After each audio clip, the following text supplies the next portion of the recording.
So recently I tried to animate traditionally for the first time, but I used my Pixel Press. This is how it went. Okay, so here what we're gonna do. I'm gonna try to do a walk cycle for a cat.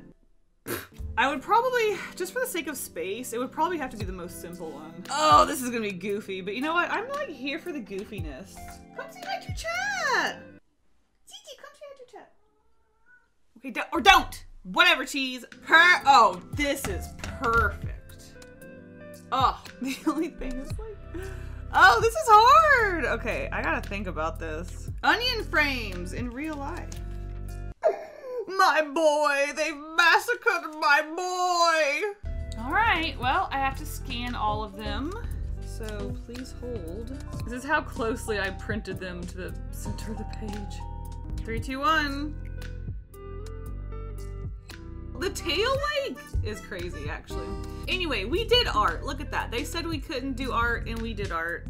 Look at us go. For an animation that I just sort of jumped into using a medium I have never used to animate, I think this running cat turned out really cute. I had a lot of fun with it, so I also animated a horse walk cycle. Again, turned out pretty cute. Does it need some changes? Sure, but look at it go. So in today's video, I thought it would be really fun to revisit our running cat cycle and animate some other fun little loops. So let's get into it. For our running cat animation, I felt like I had a really good foundation for something to start off with. It's a little stiff. We need to get our animation stretch and squish frames. You know, just bring some life into this cat. When I animated the walking horse cycle, you may have noticed that the legs that were behind the horse were a little bit lighter. I did not use a gray ink. I used a technique that is known as ghosting. If you press down the pixel print and create an initial black ink, you can press it again and create a lighter sort of ghosting effect of the ink. This way I was able to create all 4 legs without them becoming this blob of one leg that you could hardly read. In the original first run of the cat, I did not do that. So both sets of legs are printed as black and they really just kind of became this dark blob that you could hardly tell what was going on. This alone was a huge change that really helped me create this cat that you could just read a lot easier.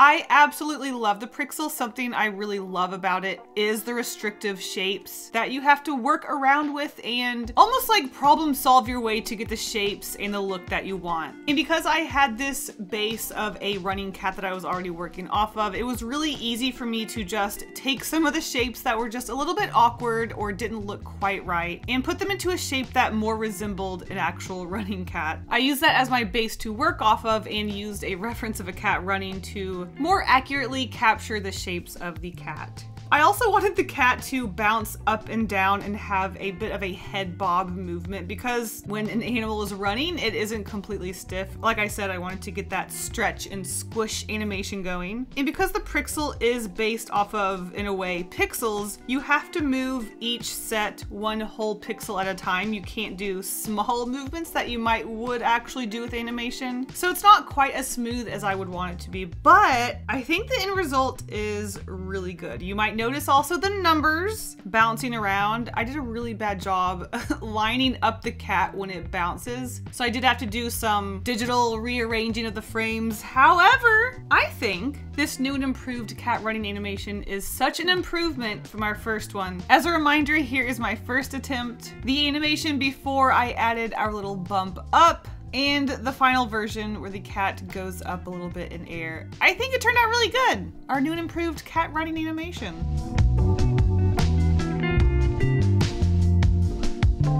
For our next Pixel animation, I really wanted to create something fun and flowy that wasn't yet another walk cycle because I'm all walk cycled out. Don't get me wrong, it's going to be another loop that cycles, but we're not walking or running. I really love how flowy some of these Pixel pieces can be, so I really wanted to play around with something that was going to flow around the page and loop back around. And all I could think about was some sort of gaseous, ghostly figure that floats there for a bit, bubbles, loops around the page. And I think the Pixel really, well, me and the Pixel just go hand in hand because I just really like to play around with basic shapes and exaggeration. And a lot of the pieces on the Pixel translate so well to my style. It's was kind of weird. With a lot of my Prixel pieces, I have been playing around with using tracing paper as a way to create traditional onion skins. Onion skins, if you don't know animation, is a way to see the previous layer transparently on top of your other layers so that you can more accurately create an animation or in between layers between each layer. That was a very bad description. So I've been using tracing paper to create these onion skin layers, but I realized that I'm not really using them at all. I use them maybe a couple of times. Overall, I really just like to wing these animations, go in blind, never check a single layer. I never scan them and put them together to see how the flow is going. I honestly am just having so much fun creating these that I just kind of like to go for it, have fun doing it, and then seeing the end result for the first time when I'm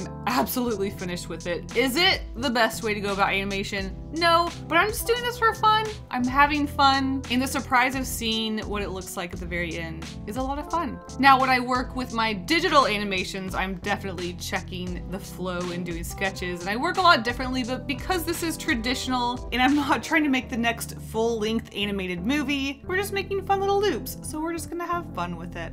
What was I saying? Something about onion skins, not using them? Right, all of that to say that this animation, I was really just hoping and praying that it was going to turn out well, because I was just sort of going for it and winging it and hoping for the best.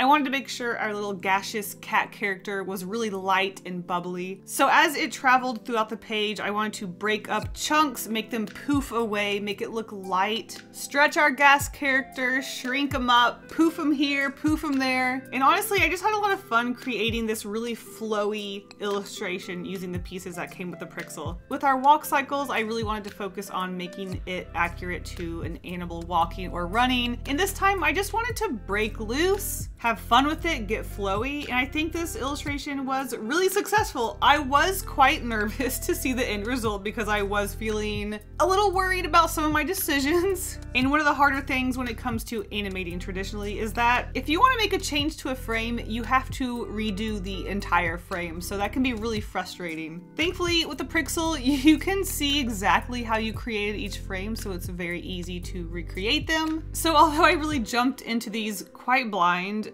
how bad could it be, right? I was really excited to see the results, so I actually recorded myself seeing it for the first time. 3, 2, 1. Oh, okay, it's cute, it's fun, it's flowy, but he definitely looks like he's getting sucked into a pipe. But it's still fun, I think it's flowy and fun, and that was my goal, flowy and fun. It's cute.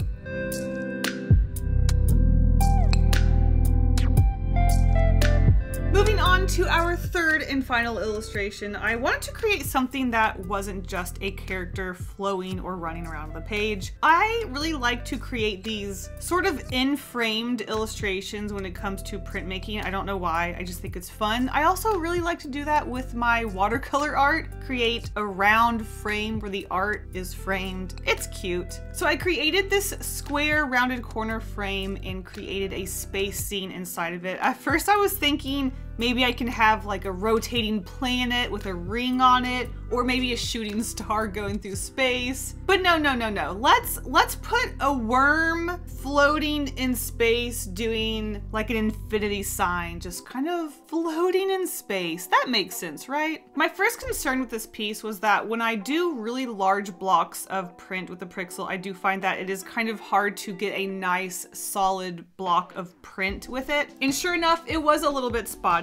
And this time I also wanted to experiment with colored ink instead of black and white. As you have noticed, probably I've only been creating these illustrations in black and white. I just find that with printmaking, really bold black prints, it just looks really nice. But I wanted to play around with color and be in space. I thought making a gradient between black, red, and blue would be really nice. It didn't look bad, but as I suspected, printing a large block really didn't go down as smoothly as I was hoping it would, but I did push through this whole piece hoping that maybe it would turn out okay. I alternated some of the stars going from big to small, hoping that would create some sort of star in space glowing effect. I think our worm turned out really successful as it overlapped itself. You can see where it goes behind and over itself. I think it looks really cute. It flowed really well, which was really easy with such a simple worm shape. But about halfway through this illustration, I decided to scan the pieces and see just how well you could even tell what was going on because it wasn't printing exactly how I wanted it to. And sure enough, it was pretty not so smooth.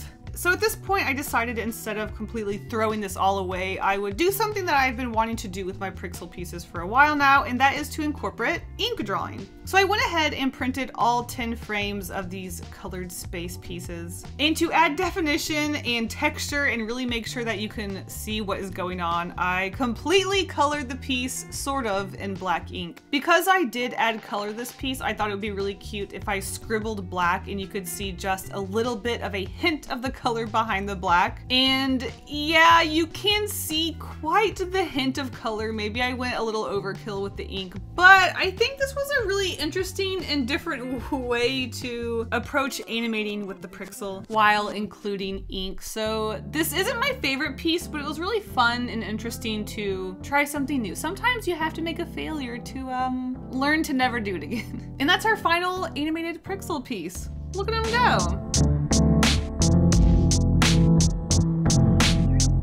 Hi, welcome to the end of the video. Thank you guys so much for watching. And of course, a huge thank you to my patrons for their monthly support. You guys are the best. If you want early access to these videos, secret sketches, live streams, and more, check out the link to my Patreon in the description. Thank you guys so much, and I'll see you in the next one. Bye.